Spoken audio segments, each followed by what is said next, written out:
নমস্কাৰ স্বাগতম জনাইছো এই মুহূৰ্তলৈ ষ্টুডিঅ'ত মই ৰশ্মিতা গোস্বামী আৰম্ভণিতে গুৰুত্বপূৰ্ণ খবৰ যে 1 ছেপ্টেম্বৰৰ পৰা দেশত আৰম্ভ হ'ব চতুৰ্থ পৰ্যায়ৰ আনলক 100 জন লোকক লৈ ৰাজনৈতিক সমাৱেশত দিয়া হৈছে অনুমতি সামাজিক ক্ৰীড়া মনোৰঞ্জন ধৰ্মীয় অনুষ্ঠানত অনুমতি প্ৰদান কৰা হৈছে এনে অনুষ্ঠানত উপস্থিত থাকিব পাৰিব সৰ্বাধিক 100 জন লোক 21 ছেপ্টেম্বৰৰ পৰাহে কাৰ্যকৰী হ'ব এই নিয়ম 30 ছেপ্টেম্বৰলৈকে বন্ধ থাকিব সকলো শিক্ষানুষ্ঠান সুইমিং পুল থিয়েটাৰ প্ৰেক্ষাগৃহ 30 ছেপ্টেম্বৰলৈকে থাকিব বন্ধ আন্তঃজিলা যাতায়াতত নাই কোনো বাধা 7 ছেপ্টেম্বৰৰ পৰা মেট্ৰ' ৰেল সেৱা আৰম্ভ হ'ব এতিয়াৰ পৰা ৰাজ্য চৰকাৰে নিজ ইচ্ছামতে দিব নোৱাৰিব লকডাউন দিবলৈ কেন্দ্ৰৰ পৰা অনুমতি ল'ব লাগিব ৰাজ্য চৰকাৰে ৰাজ্য জিলা মহকুমা চহৰ গাঁও অঞ্চলত দিব নোৱাৰিব লকডাউন যিকোনো কণ্টেইনমেণ্ট জোনত লকডাউন বাহাল থাকিব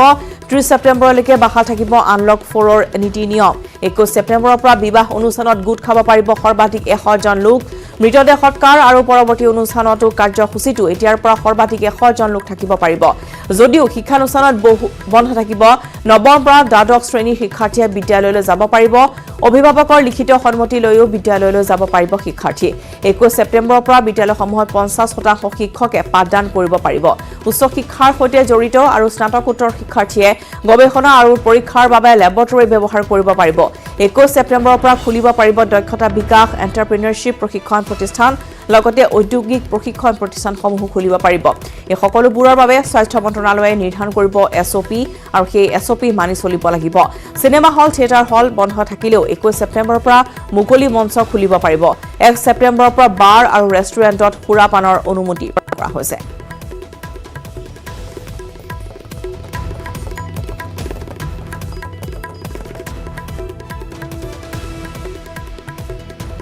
যিকোনো কণ্টেইনমেণ্ট জোনত পূৰ্বৰ দৰে লকডাউন বাহাল থাকিব আৰু 30 ছেপ্টেম্বৰলৈকে বাহাল থাকিব আনলক 4ৰ এইসমূহ নীতিৰ নিৰ্দেশনা য'ত সকলো প্ৰকাৰতে সামাজিক দূৰত্ব বৰ্তাই ৰাখিব লাগিব মাস্ক পৰিধান কৰিব লাগিব লগতে আমি জনাইছো যে শিক্ষানুষ্ঠানসমূহ বন্ধ থাকিব কিন্তু নৱম আৰু দ্বাদশ শ্ৰেণীৰ শিক্ষাৰ্থীয়ে 21 ছেপ্টেম্বৰৰ পৰা শিক্ষা গ্ৰহণ কৰিব পাৰিব বিদ্যালয়সমূহত য'ত তেওঁলোকে নিজৰ অভিভাৱকৰ পৰা অনুমতি পত্ৰ লৈ আহিব পাৰিব আৰু ইতিমধ্যে আমি জনাইছো যে সামাজিক ক্ৰীড়া মনোৰঞ্জন ধৰ্মীয় অনুষ্ঠানত 100 জন লোকৰ অনুমতি প্ৰদান কৰা হৈছে 100 জন লোক সৰ্বাধিক উপস্থিত থাকিব পাৰিব আৰু ইতিমধ্যে 21 ছেপ্টেম্বৰৰ পৰা হ'ব এই নতুন নিয়ম কাৰ্যকৰী হ'ব আৰু 30 ছেপ্টেম্বৰলৈকে শিক্ষানুষ্ঠান সকলো বন্ধ থাকিব লগতে থিয়েটাৰ প্ৰেক্ষাগৃহ আৰু সুইমিং পুল এই সকলোবোৰ 30 ছেপ্টেম্বৰলৈ থাকিব বন্ধ আন্তঃজিলা যাতায়াতত নাই কোনো বাধা পূৰ্বতে যেহেতু সোমবাৰৰ পৰা শুকুৰবাৰলৈহে দিয়া হৈছে কিন্তু এতিয়া আন্তঃজিলা যাতায়াতত কোনো ধৰণৰ বাধা নাথাকিব কিন্তু ৰাজ্য চৰকাৰ কি কেনে ধৰণৰ সিদ্ধান্ত লয় সেয়া নিশ্চয়কৈ লক্ষণীয় হ'ব কিন্তু আনলক 4ৰ যি নিৰ্দেশনা তাত আন্তঃজিলা যাতায়াতত কোনো ধৰণৰ বাধা নাই 7 ছেপ্টেম্বৰৰ পৰা মেট্ৰ' ৰেল সেৱাও আৰম্ভ হ'ব আৰু এতিয়াৰ পৰা ৰাজ্য চৰকাৰে নিজ ইচ্ছামতে লকডাউন দিব নোৱাৰিব লকডাউন দিবলৈ হ'লে এতিয়া কেন্দ্ৰৰ পৰা অনুমতি ল'ব লাগিব ৰাজ্য চৰকাৰে ৰাজ্য জিলা মহকুমা চহৰ গাঁও অঞ্চলত দিব নোৱাৰিব লকডাউন তাৰ পূৰ্বে তেওঁলোকে কেন্দ্ৰৰ পৰা অনুমতি ল'ব লাগিব যিকোনো কণ্টেইনমেণ্ট জোনত লকডাউন বাহাল থাকিব আৰু 30 ছেপ্টেম্বৰলৈকে বাহাল থাকিব আনলক 4ৰ এই নীতি নিৰ্দেশনা 21 ছেপ্টেম্বৰৰ পৰা বিবাহ অনুষ্ঠানত গোট খাব পাৰিব সৰ্বাধিক 100 জন লোক পূৰ্বৰ 50 জনৰ ঠাইত এবাৰ 100 জন লোক সৰ্বাধিক গোট খাব পাৰিব বিবাহক বা অন্যান্য অনুষ্ঠান প্ৰতিষ্ঠানত লগতে মৃতদেহ সৎকাৰ আৰু পৰৱৰ্তী অনুষ্ঠানসমূহতো কাৰ্যসূচীটো এতিয়াৰ পৰা সৰ্বাধিক 100 জন লোক থাকিব পাৰিব যদিও শিক্ষানুষ্ঠানত বন্ধ থাকিব কিন্তু নৱমৰ পৰা দ্বাদশ শ্ৰেণীৰ শিক্ষাৰ্থীয়ে বিদ্যালয়লৈ যাব পাৰিব অভিভাৱকৰ লিখিত সন্মতি লৈও যাব পাৰিব বিদ্যালয়লৈ যিহেতু 1 ছেপ্টেম্বৰৰ পৰা ইতিমধ্যেই শিক্ষকসকলক যাবলৈ অনুমতি দিয়া হৈছে সেয়া ৰাজ্যৰ ক্ষেত্ৰত ৰাজ্যত ইতিমধ্যে শিক্ষকসকলক 1 ছেপ্টেম্বৰৰ পৰা যাবলৈ দিয়া হৈছে শিক্ষানুষ্ঠানলৈ আৰু ইতিমধ্যে 21 ছেপ্টেম্বৰৰ পৰা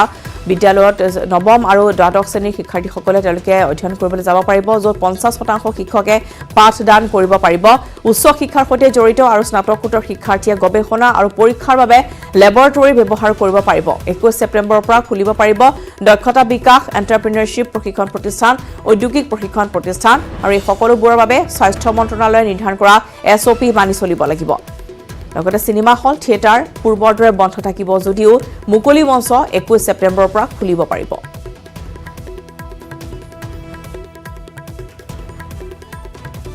আৰু 1 ছেপ্টেম্বৰৰ পৰা বাৰ আৰু ৰেষ্টুৰেণ্টত সুৰাপানৰ অনুমতি দিয়া হৈছে পূৰ্বতে যেহেতু ক্ৰয় কৰিবহে পাৰিছিল কিন্তু এতিয়াৰ পৰা তাত সুৰাপানৰ অনুমতি প্ৰদান কৰা হৈছে গতিকে এনেধৰণৰ নতুন নিৰ্দেশনা আনলক 4ৰ যি গাইডলাইন্স সেয়া ইতিমধ্যে আমি জনাইছো যে 1 ছেপ্টেম্বৰৰ পৰা দেশত আৰম্ভ হ'ব চতুৰ্থ পৰ্যায়ৰ আনলক কিন্তু ইতিমধ্যে শিক্ষানুষ্ঠান বা সুইমিং পুল সেইসমূহ সিনেমা হল প্ৰেক্ষাগৃহ সকলো বন্ধ থাকিব কিন্তু 100 জন লোকক লৈ ৰাজনৈতিক বা সামাজিক ক্ৰিয়া মনোৰঞ্জন ধৰ্মীয় অনুষ্ঠান পাতিব পাৰিব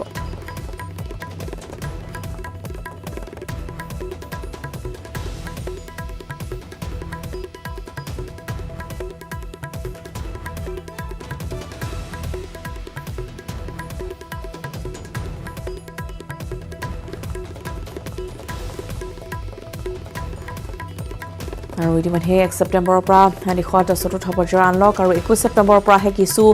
কাৰ্যকৰী হ'ব এই ক্ষেত্ৰত যদি ইতিমধ্যে আমি জনাইছোঁ যে সামাজিক মনোৰঞ্জন ধৰ্মীয় অনুষ্ঠান অনুষ্ঠিত হ'ব আৰু 30 ছেপ্টেম্বৰলৈকে শিক্ষানুষ্ঠান সকলো বন্ধ থাকিব য'ত ইতিমধ্যে বহু সংখ্যক অভিভাৱকে ভেকচিন নোলোৱা পৰ্যন্ত নিজৰ শিক্ষাৰ্থীক নিজৰ সন্তানক বিদ্যালয় যোৱাত অনুমতি প্ৰদান কৰা নাই বা বহুতে অসন্তুষ্টি ব্যক্ত কৰিছে গতিকে 30 ছেপ্টেম্বৰলৈকে সকলো শিক্ষানুষ্ঠান বন্ধ থাকিব যদিও 21 ছেপ্টেম্বৰৰ পৰা নৱম আৰু দ্বাদশ শ্ৰেণীৰ শিক্ষাৰ্থী যাব পাৰিব য'ত 50% শিক্ষকে পাঠদান কৰিব পাৰিব আৰু ইতিমধ্যে 1 ছেপ্টেম্বৰৰ পৰা যেহেতু শিক্ষকসকল যাব বিদ্যালয়লৈ তাৰ পিছতে আমি জনাইছোঁ যে সুইমিং পুল দীৰ্ঘদিন ধৰি বন্ধ হৈ আছে আৰু সেই ক্ষেত্ৰত নিশ্চয়কৈ লক্ষণীয় হ'ব যে শাৰীৰিক যে অনুশীলন বহুতে কৰে সুইমিং পুলত গৈ গতিকে বন্ধ হৈ আছে দীৰ্ঘদিন ধৰি থিয়েটাৰ বন্ধ হৈ আছে প্ৰেক্ষাগৃহ 30 ছেপ্টেম্বৰলৈকে বন্ধ থাকিব এই ক্ষেত্ৰত কিছু ব্যৱসায়ীসকলে অসন্তুষ্টি ব্যক্ত কৰা পৰিলক্ষিত হৈছে ভাস্কৰ আছে আমাৰ সৈতে ভাস্কৰ আপোনাৰ কাষলৈ গৈছোঁ কেতবোৰ নীতি নিৰ্দেশনা জাৰি কৰা হৈছে য'ত দেখিবলৈ পোৱা গৈছে ভাস্কৰ যে দীৰ্ঘদিন ধৰি থিয়েটাৰ প্ৰেক্ষাগৃহ সুইমিং পুল বন্ধ হৈ আছে তাত কিছু অসন্তুষ্টি ব্যক্ত কৰিছে ব্যৱসায়ী সকলে যথেষ্ট লোকচানৰ তেওঁলোকে সন্মুখীন হ'বলগীয়া হৈছে কিন্তু তাৰ বিপৰীতে বহু শিথিলতা আহি পৰিছে এবাৰ আনলক 4ত ৰশ্মিতা যেহেতু 1 তাৰিখৰ পৰা আনলক 4 প্ৰক্ৰিয়া আৰম্ভ হ'ব যদিও বা বহু ক্ষেত্ৰত শিথিলতা দিয়া হৈছে কিন্তু বহু ক্ষেত্ৰত কিন্তু এতিয়াও আচলতে বন্ধ ৰখা হৈছে বিশেষকৈ সুইমিং পুল হওক চিনেমা গৃহ হওক থিয়েটাৰ গৃহ হওক বিশেষকৈ ছবি গৃহসমূহ যদি চাই বিগত মাৰ্চ মাহৰ পৰাই এই ছবি গৃহসমূহ বন্ধ হৈ আছে তেনে ক্ষেত্ৰত ছবি গৃহৰ যিসমূহ স্বত্বাধিকাৰী তেওঁলোক যথেষ্ট অসন্তুষ্টি প্ৰকাশ কৰিছে একেদৰে যিসমূহ থিয়েটাৰ হওক বা বিভিন্ন ধৰণৰ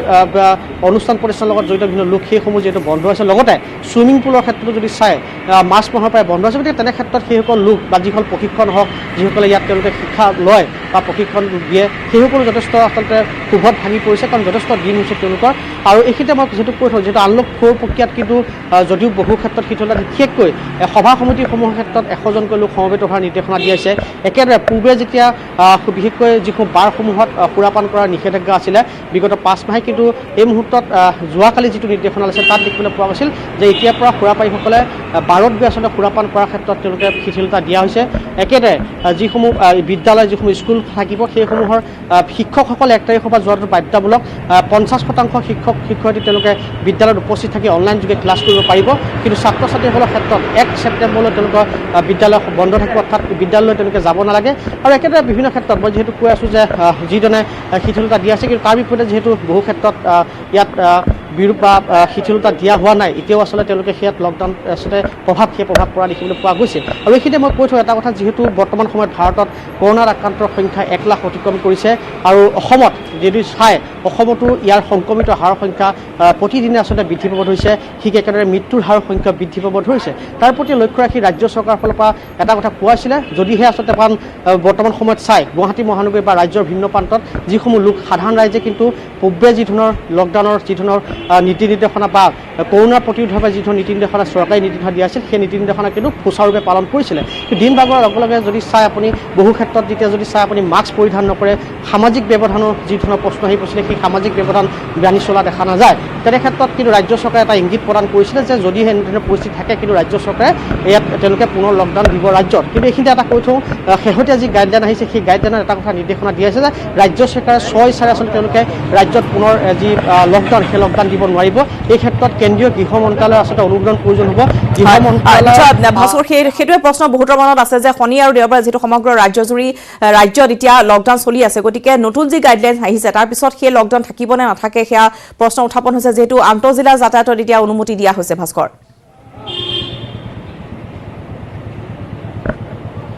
শনি দেওবাৰৰ ক্ষেত্ৰত যিটো লকডাউন আছিলে সেয়া আচলতে এই মুহূৰ্তত কেন্দ্ৰীয় চৰকাৰ যদি গাইডলাইন চায় সেইমতে কিন্তু কোনো ধৰণৰ লকডাউন নাই অৰ্থাৎ যদিও তেওঁলোকে ৰাজ্য চৰকাৰে যিহেতু এই শনি দেওবাৰটো আচলতে ছয় চাই তেওঁলোকে ৰাজ্যত এই যি লকডাউন প্ৰেৰণ কৰিছিলে গতিকে দেখিবলৈ পোৱা যাব 1 তাৰিখৰ পৰা হয়তো শনি আৰু দেওবাৰে এই লকডাউনটো নাথাকিব কাৰণ যদিহে তেওঁলোকে শনি আৰু দেওবাৰে এই লকডাউন দিব লগা হয় তেন্তে তেওঁলোকে কেন্দ্ৰীয় চৰকাৰ গৃহ মন্ত্ৰালয়ৰ অনুমতিৰ প্ৰয়োজন হ'ব অৰ্থাৎ গৃহ মন্ত্ৰালয়ে চাব তাৰ পাছতে তেওঁলোকে গৃহ মন্ত্ৰালয় ৰাজ্য চৰকাৰক অনুমতি প্ৰদান কৰিব আৰু তাৰ পাছতে এই যি লকডাউন সেই লকডাউন কাৰ্যকৰী হ'ব গতিকে সেই ক্ষেত্ৰত দেখা যায় 1 ছেপ্টেম্বৰৰ পৰা আচলতে যথেষ্ট শিথিলতা দিয়া আছে কিন্তু এই ক্ষেত্ৰত এটা কথা ক'ব লাগিব যে ৰাইজ সচেতন হ'ব লাগিব ৰাইজে যদি চাই যোৱাকালি দিনটোত বা আজিৰ দিনটোত যদি চাই মহানগৰীৰ ভিন্ন প্ৰান্তত যিসমূহ বজাৰ সেই বজাৰসমূহ খোলা দেখিবলৈ পাইছোঁ তাত কিন্তু একাংশই আজিও মাস্ক পৰিধান কৰা দেখিবলৈ পোৱা নাই সামাজিক ব্যৱধান মানি চলা দেখিবলৈ পোৱা নাযায় গতিকে তেনে ক্ষেত্ৰত যদি ধৰণৰ এইসমূহ দৃশ্যাংশ বা এনেধৰণে চলি থাকে তেনে নিশ্চয়কৈ এইসমূহ বাৰ্তা প্ৰেৰণ কৰিব কেন্দ্ৰীয় চৰকাৰ গৃহ বিভাগলৈ ৰাজ্য চৰকাৰে আৰু তাৰ পাছত কেন্দ্ৰীয় বা গৃহ মন্ত্ৰালয়ৰ আলোচনাৰ মৰ্মে হয়তো পুনৰবাৰ ৰাজ্যত যদিহে এনেদৰে থাকে কিন্তু ৰাজ্যত তেওঁলোকে আচলতে লকডাউন দিয়াটো বা আচলতে দিব পৰা সম্ভাৱনা আছে গতিকে এই ক্ষেত্ৰত অনুমান কৰিব নোৱাৰি গতিকে এই ক্ষেত্ৰত ৰাইজৰ সজাগতাৰ প্ৰয়োজন হ'ব ৰাইজৰ সহযোগিতাৰ প্ৰয়োজন হ'ব ৰাইজৰ সহযোগিতা যদি নাথাকে তেন্তে নিশ্চয়কৈ কিন্তু পুনৰ আকৌ লকডাউনৰ সম্ভাৱনা আছে আৰু এইখিনি মই আকৌ কৈ থওঁ যিহেতু এই মুহূৰ্তত আচলতে লোকচানৰ সন্মুখীন হোৱা বা সুভত ভাঙি পৰিছে একমাত্ৰ যিসমূহ ছবিগৃহসমূহ বিগত মাৰ্চ মাহৰ পৰা যিহেতু বন্ধ আছে তেনে ক্ষেত্ৰত আমি কথা পাতিব বিচাৰিছিলোঁ যিসমূহ ছবিগৃহৰ স্বত্বাধিকাৰী তেওঁলোকে যথেষ্ট সুভত ভাঙি পৰিছে তেওঁলোকে ক'ব বিচাৰিছে যে চৰকাৰে বিশেষ ব্যৱস্থা গ্ৰহণ কৰক যিহেতু সকলো ক্ষেত্ৰত শিথিলতা দিছে কিন্তু কেৱল তেওঁলোকে ছবিগৃহ হওক থিয়েটাৰ গৃহ অসন্তুষ্টি আছে এই ব্যৱসায়ীসকলৰ ভাস্কৰ ধন্যবাদ জনাইছোঁ এই মুহূৰ্তলৈ 1 ছেপ্টেম্বৰৰ পৰা আনলক 4 যি নিৰ্দেশনা জাৰি কৰা হৈছে য'ত ইতিমধ্যে ছুইমিং পুল শিক্ষা আৰু লগতে চিনেমা হল বন্ধৰ যি নিৰ্দেশনা বাহাল আছে তাক লৈ চিনেমা হল কৰ্তৃপক্ষ যিহেতু বিগত মাৰ্চ মাহৰ পৰা বন্ধ হৈ আছে তাত কিছু অসন্তুষ্টি ব্যক্ত কৰা পৰিলক্ষিত হৈছে কিন্তু ইতিমধ্যে আমি জনাইছোঁ যে আনলক 4ত বহুতো শিথিলতা আনি দিয়া হৈছে য'ত ইতিমধ্যে 100জন লোকৰ উপস্থিতি ৰাজনৈতিক বা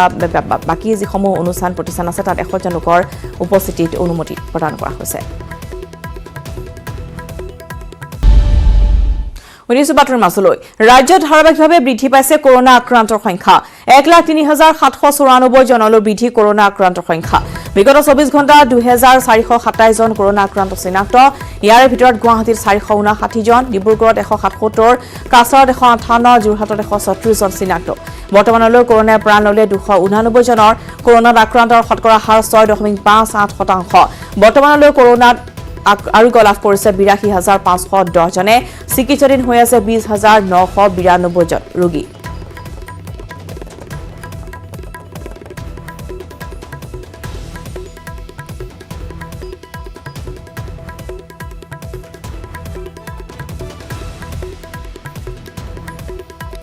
পুনৰবাৰ জনাইছোঁ যে বৰ্তমান আক্ৰান্ত সংখ্যা ৰাজ্যখনত বৃদ্ধি পাইছে ধাৰাবাহিকভাৱে 1,03,794 জনলৈ বৃদ্ধি কৰোনা আক্ৰান্ত সংখ্যা আৰু বিগত 24 ঘণ্টা যদি চোৱা যায় তেতিয়াহ'লে 2,427 জন কৰোনা আক্ৰান্ত চিনাক্ত কৰা হৈছে ইয়াৰ ভিতৰত গুৱাহাটী মহানগৰীৰ সংখ্যা হৈছে 459 জন ডিব্ৰুগড়ত 177 জন কাছাৰত 158 জন আৰু যোৰহাটত 136 জন চিনাক্ত কৰা হৈছে বৰ্তমানলৈ কৰোনাই প্ৰাণ কাঢ়িছে 289 জনৰ আৰু কৰোনাত আক্ৰান্তৰ শতকৰা হাৰ হৈছে বৰ্তমান 6.58% আৰোগ্য হৈছে 82,510 জন চিকিৎসাধীন হৈ আছে 20,992 জন ৰোগী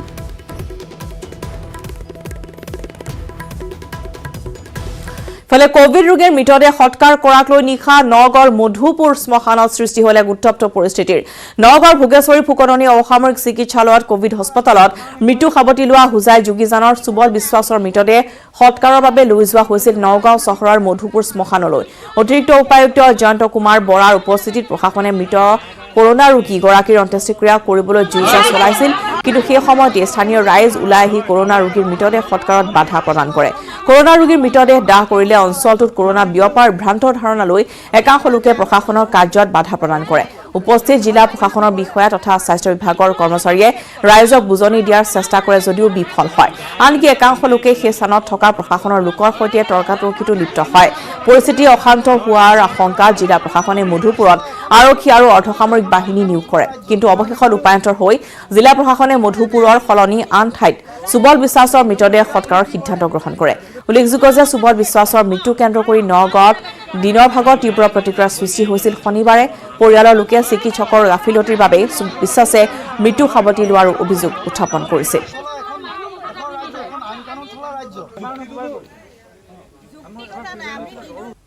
কিন্তু দুৰ্ভাগ্যজনক কথা ইয়াৰ ওচৰ পাজৰৰ বহু সংখ্যক লোক আহি আমাক বাধা দিলে আৰু মৃতকৰ এম্বুলেন্সখন ইয়াৰ পৰা উলিয়াই দিম বুলি যিটো পৰিস্থিতি ইয়াত সৃষ্টি কৰিলে মই অত্যন্ত দুখ পাইছোঁ। জিলা প্ৰশাসনৰ হৈ মই তেওঁলোকক জনাইছোঁ আমি অত্যন্ত দুখ পাইছোঁ আৰু তেওঁলোকে এইটো এটা বেআইনী কাম কৰিছে। গতিকে যি কি নহওক তেওঁলোকৰ হোজাইৰ ব্যক্তিজনক ইয়াত সৎকাৰ কৰিবলৈ নিদিয়াৰ যিটো আক্ৰোশ মনোভাৱ সেইটোত মই দুখ পাইছোঁ আৰু আমাৰ পৰিস্থিতিৰ পৰ্যালোচনা কৰি আমাৰ লগত পুলিচ প্ৰশাসনৰ এডিশ্যনেল SP ডেকা ডাঙৰীয়া আছে। আমি আলোচনা কৰি উপায়ুক্ত মহোদয়ৰ লগত আলোচনা কৰি আমি ইয়াৰ দেশৰ খুচুৰা বজাৰত একছত্ৰী সম্ৰাট হোৱাৰ দিশে আগবাঢ়িছে ৰিলায়েন্স ইণ্ডাষ্ট্ৰিজ লিমিটেডৰ অধীনস্থ ৰিলায়েন্স ৰিটেইল ভেঞ্চাৰ লিমিটেড। ৰিলায়েন্সে ক্ৰয় কৰিছে দেশৰ অন্যতম বৃহৎ খুচুৰা বিক্ৰী প্ৰতিষ্ঠান ফিউচাৰ গ্ৰুপ। 24,713 কোটি টকাৰ ফিউচাৰ গ্ৰুপৰ অধীনত থকা সকলো খুচুৰা পাইকাৰী আৰু যোগানকাৰী প্ৰতিষ্ঠান ক্ৰয় কৰিলে ৰিলায়েন্স ৰিটেইলে। Big Bazaar, FBB Central, Easy Day, Food Hall আদিৰ দৰে জনপ্ৰিয় প্ৰতিষ্ঠানৰ গৰাকী ফিউচাৰ গ্ৰুপ কিনি ল'লে ৰিলায়েন্স ৰিটেইলে। উল্লেখ্য যে দেশৰ 420খনতকৈ অধিক চহৰৰ Big Bazaar, FBB Central, Easy Day, Food Hall আদিৰ দৰে ফিউচাৰ গ্ৰুপৰ 1800ৰো অধিক ষ্ট'ৰ আছে। এই ক্ৰয় চুক্তিৰ জৰিয়তে দেশৰ সৰ্ববৃহৎ খুচুৰা প্ৰতিষ্ঠানলৈ পৰিণত হ'ল মুকেশ আম্বানীৰ ৰিলায়েন্স ৰিটেইল। ইয়াৰ জৰিয়তে ভাৰতৰ ব্যৱসায় বৃহৎ ভাৰত সম্প্ৰসাৰণ কৰিবলৈ সক্ষম হোৱা এমাজনক প্ৰত্যাহ্বান জনাবলৈ সাজু হৈছে ৰিলায়েন্স।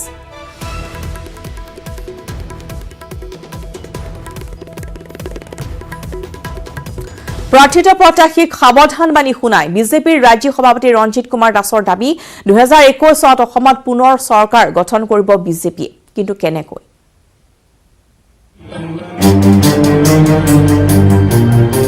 প্ৰাৰ্থিত্ব প্ৰত্যাশীক ৰঞ্জিত কুমাৰ দাসৰ সাৱধানবাণী। জানুৱাৰীলৈকে বন্ধ ৰাখিব লাগিব মুখ, অন্যথা নাপাব বিধানসভাৰ প্ৰাৰ্থিত্ব। বৰ্তমান নিৰ্বাচনী ৰণকৌশল প্ৰস্তুতত ব্যস্ত বুলি বিজেপিৰ ৰাজ্যিক সভাপতিগৰাকীৰ ঘোষণা।